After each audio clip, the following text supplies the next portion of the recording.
Udah, aman Tasyat. Aman. Oke. Baik, Assalamualaikum warahmatullahi wabarakatuh.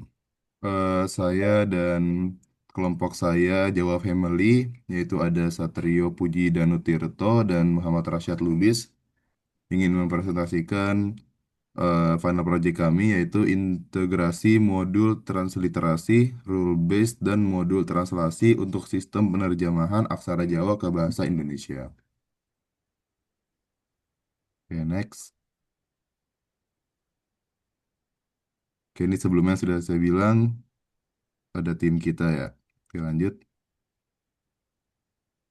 Jadi intinya proyek ini tentang apa? Proyek ini adalah kita ingin membuat sistem yang terintegrasi untuk preservasi dan revitalisasi aksara Jawa yang penggunanya semakin menurun. Karena di zaman modern ini kan bahasa Jawa, apalagi aksara Jawa, bahasa Jawa mungkin masih ramai yang pakai ya. Tapi aksara Jawa sendiri dia sudah semakin menurun penggunaannya. Maka dari itu kita ingin membuat semacam penerjemahannya dari aksaranya ke bahasa Indonesia. Tahap pertama yang kita lakukan adalah transliterasi. Intinya kita akan mengubah dari aksara itu ke bahasa yang kita bisa baca gitu. Terus selanjutnya nanti ada translasi, yaitu perubahannya yang akan dijelaskan lebih lanjut oleh kedua teman saya ini. Ke dataset yang kita gunakan itu diambil dari, tadi saya juga udah buka, Indo NLG ya, dari Brian Willy. Ini berisi kitab suci Kristen, Injil, yang berbahasa Jawa. Oh, bahas ini ya, sempat ada perubahan ya, data saya ya. Yang ayo. Ya. Oh iya. Jadi sebelumnya eh, dataset yang digunakan itu dia menghasilkan terjemahan yang nggak bagus itu. Jadi teman saya, rekan saya Tio, dicoba revisi dengan Large Language Model punya Gemini dari Google untuk mendapatkan hasil yang lebih baik. Itu ada perbedaannya. Contoh, eh, awalnya dibilangnya pada masa itu sampailah berita-berita tentang Yesus kepada Herodes, Raja Wilayah. Ini kan agak kayak kurang jelas ya. Nah, setelah kita perbaiki, hasil lebih enak dibaca, habis betul gitu. Pada waktu itu Herodes, Raja Wilayah, mendengar kabar tentang Yesus. Jadi ada penjelasan Herodes ini siapa, baru keterangannya dia ini kenapa gitu, mendengar dia. Oke, lanjut. Oke, ini pipeline yang akan kita lakukan di proyek ini. Nanti kita dapat aksara Jawa. Kenapa bukan langsung bahasa Jawanya? Karena kita mau coba yang agak lebih menantang.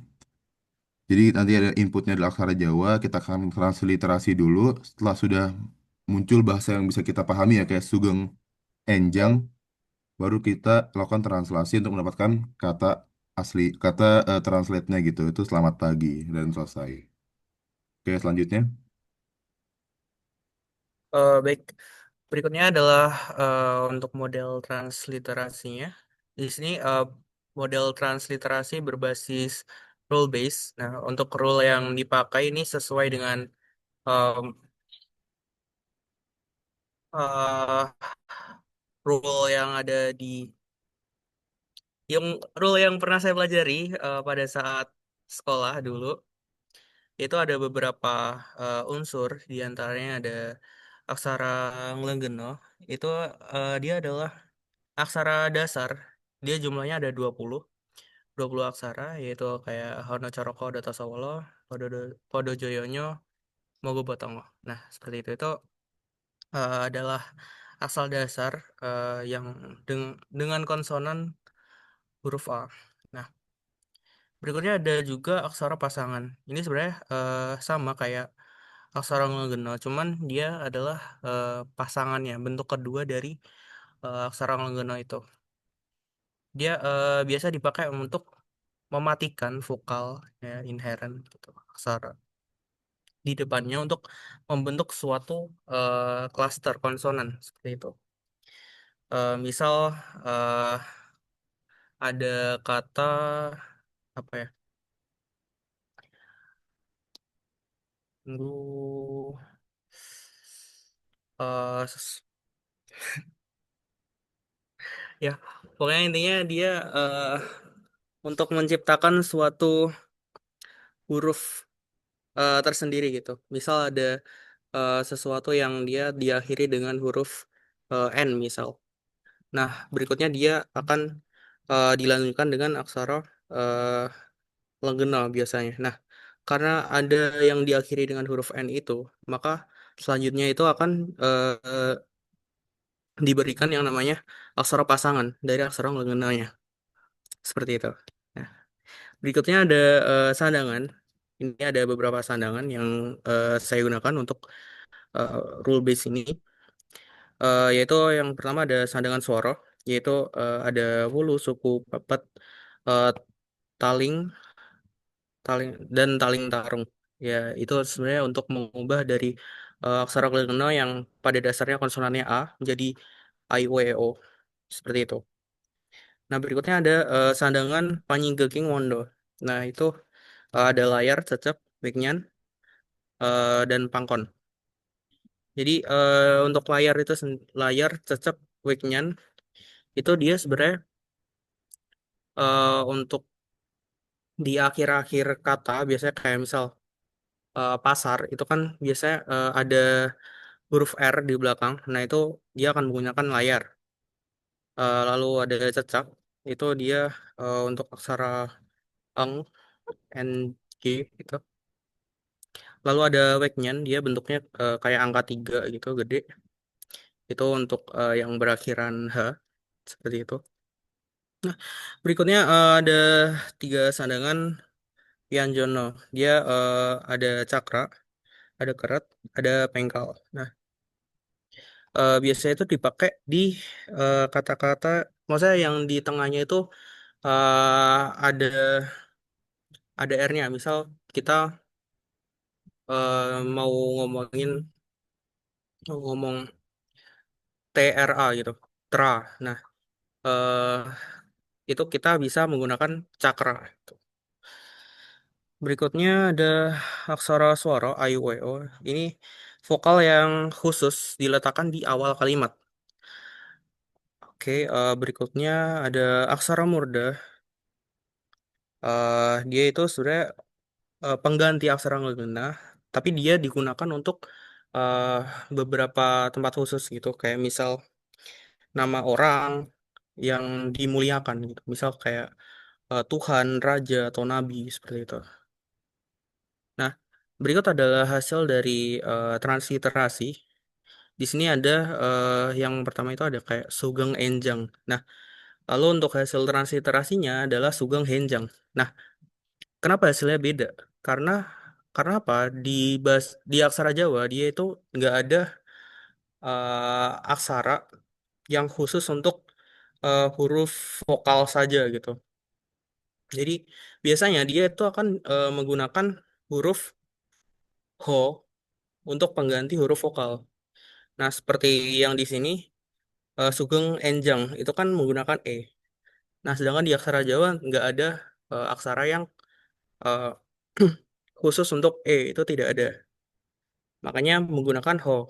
Nah, di sini untuk rule base sebenarnya agak sulit untuk mengatasi hal tersebut. Mungkin eh, bisa diatasi jika menggunakan model yang bisa mengenali suatu kata. Seperti itu.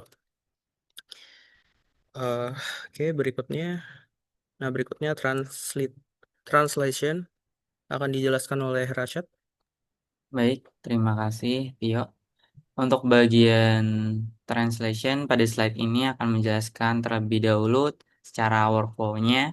Dan pertama itu kami memiliki pendekatan secara dua tahap, yaitu mulai dari aksara Jawa yang memiliki kompleksitas yang dibilang ortografisnya itu tinggi.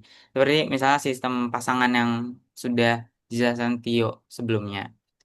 Dan sementara itu bahasa Jawa ini sumbernya masih terlalu rendah dalam konteks NLP.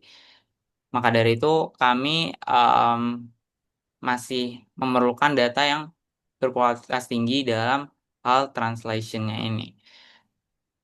Dan di sini mulai dari workflow-nya di input teks Jawa lalu dilakukan tokenisasi untuk dipecah kalimat-kalimatnya menjadi token. Lalu di sini terdapat pilihan saat menggunakan model multibahasanya karena kami fokus pada penggunaan 3 model mulai dari Marian, MT, Embark, dan juga M2M 100 yang saling mendukung multi language. Dan saat sudah em, melakukan konfigurasi bahasa untuk Embark dan juga M2M 100, ini memiliki token yang spesial dan juga memiliki input dan output berupa pola language yang sudah terdefinisikan. Sedangkan Marian MT ini em, tidak mendukung hal tersebut. Lalu setelah berhasil maka dilakukan pengdekodean untuk ke bahasa Indonesia sehingga output terjemahannya berhasil. Dan untuk pada tabel sebelah ini terkait proses-proses yang ada di mana kami juga menjelaskan secara singkat terkait keyword-keywords yang ada. Dan contohnya untuk tokenizer ada parameter kuncinya untuk return sensors. Dan yang paling penting di sini adalah max length-nya karena ini juga menentukan nanti hasil terbaiknya atau tidaknya di pengaturan parameternya. Dan source length ini adalah salah satu yang saya ya sebutkan sebelumnya yang didukung oleh Ember dan juga M2M, namun sayangnya belum didukung oleh Marian MT. Dan kami menggunakan Evox Evox di semua 3 model sebesar 8 konsisten, namun ada beberapa penyesuaian pada masing-masing parameternya. Boleh next. Baik, ini untuk penjelasan lebih lanjut untuk em, penyesuaian dari setiap modelnya. Yang pertama ada M2M 100.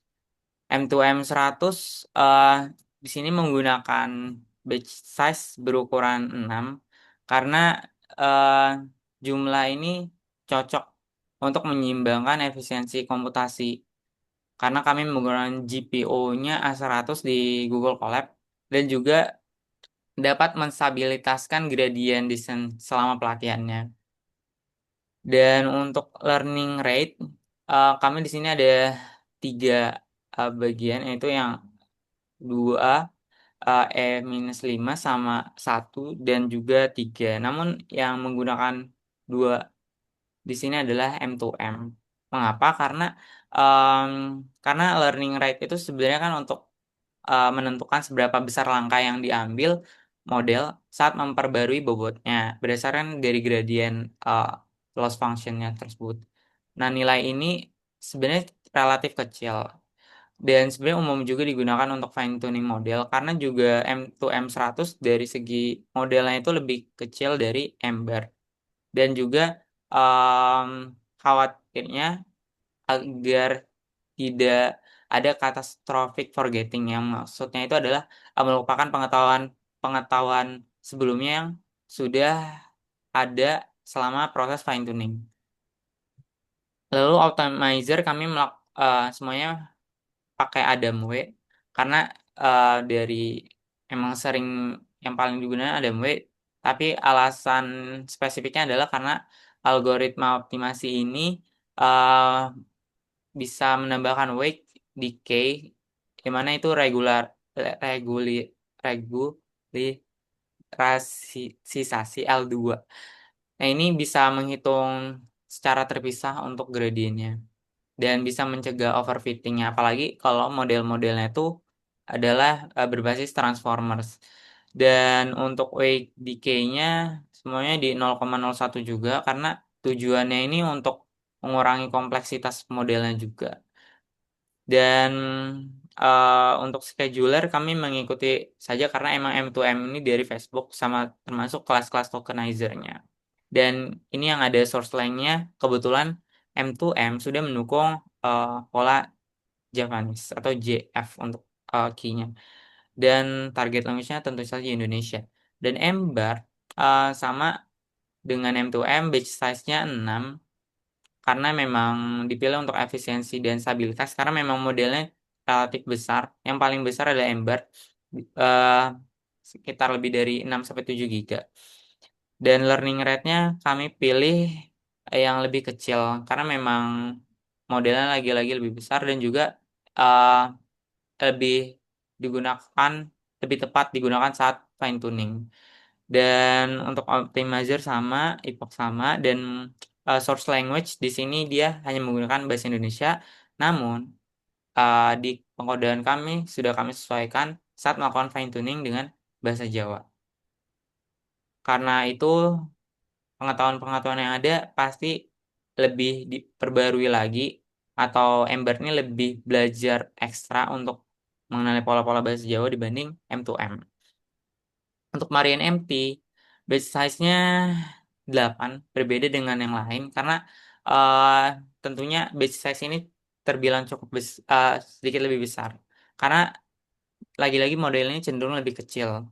Bahkan benar-benar bisa berkali-kali lipat lebih kecil.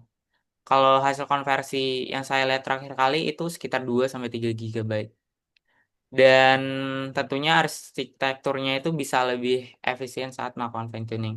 Dan untuk learning rate dibanding M2M sama Ember ini lebih tinggi. Di mana ini disesuaikan dengan karakteristik konvergensi model Marine MT-nya. Karena juga berbeda ya. Di mana dia tidak ada source language dan juga target language-nya. Dan dia juga tidak ada special tokens di mana M2M sama Ember ada, sedangkan Marine MT tidak ada. Next. Baik, ini untuk penjelasan dari em, M2M, Ember sama Marian MT dari segi training uh, sama validation loss-nya. Dari grafik ini sebenarnya dapat terlihat dengan baik di mana yang bagian atasnya itu adalah dari dataset yang asli dan dataset yang diperbarui adalah bagian yang paling bawah. Jika kita bandingkan hasil loss-nya tentu lebih kecil yang dataset yang sudah diperbarui, di mana juga selisih dari training dan juga validation loss-nya ini gap-nya lebih kecil juga dari dataset yang sudah diperbarui. Kalau kita berdasarkan pola yang kami mati, di mana ada konsistensi antara training loss yang menurun secara bertahap seiring bertambahnya epoch. Ini berarti kan menunjukkan bahwa model ini berhasil mempelajari pola dari data pelatihannya. Dan jika terjadi gap yang lebih besar, tentunya ada indikasi bahwa model tersebut dalam pembelajarannya ada potensi untuk overfitting. Oke, mungkin boleh next. Oke, berdasarkan hasil dari dataset yang kami fine tuning menggunakan dataset asli dan perbaikan, di sini untuk yang perbaikan sangat signifikan hasilnya, di mana jika kita melihat metrik dari Blue 4-nya saja, untuk yang Marian itu dataset asli adalah 0,175 atau 17%. Sedangkan di dataset yang sudah diperbaiki itu melonjak sangat tinggi yaitu 47%. Dan yang paling bagus adalah M2M 100 di mana yang dataset aslinya saja itu berkisar 27%. Namun di data perbaikan melonjak sangat-sangat tinggi di mana hasilnya adalah 61%. Dan untuk eh, metrik lainnya kami juga menggunakan Meteor dan juga Roach. Dan untuk skor kesalahan kami menghitung dari karakter error rate-nya, di mana setiap perubahan karakter yang berbeda akan dihitung. Dan semakin berbalikan dengan Blue dan lainnya, di mana semakin tinggi nilainya semakin bagus. Maka untuk karakter error rate semakin rendah nilainya adalah semakin bagus. Dan sini terlihat penurunan yang baik untuk perubahan dari hasil fine tuning dataset asli dengan dataset perbaikan. Dan skor keseluruhan adalah hasil dari semua skor akurasi dan juga skor kesalahan yang tentunya dikurangi lalu kami rata-ratakan. Dan peringkat model terbaik adalah M2M 100. Next. Dan selanjutnya slide berikutnya akan dijelaskan oleh teman saya, Tio. Oke, baik. Untuk di sini sebenarnya ini apa namanya datasetnya. Kami membandingkan untuk dataset yang asli dengan dataset perbaikan hasil Gemini. Di sini bisa dilihat eh pada di sini. Nalika sama Herodes. Nah, kalau di sini tuh untuk yang dataset aslinya ya, di situ sama sekali tidak mempresentasikan dari eh, kata yang ada di dataset gitu. Dan setelah diperbaiki jadi lebih baik itu nalika sama Herodes pada waktu itu Herodes raja wilayah midanget pawarto bab Yesus mendengar kabar tentang Yesus. Nah, di mana ini s- sangat-sangat mempresentasikan dari dataset yang teks bahasa Jawa ini. Seperti itu. Dan hal serupa juga terjadi di data-data yang lain. Nah, seperti itu. Baik. Nah, ini adalah perbandingan hasil transaksi dari eh, apa namanya model-model translasi kami. Ini adalah model yang kami training menggunakan data asli, sedangkan yang di sini adalah menggunakan data perbaikan dari Gemini. Nah, eh sebenarnya untuk hasilnya ada beberapa yang memang sangat-sangat terlihat.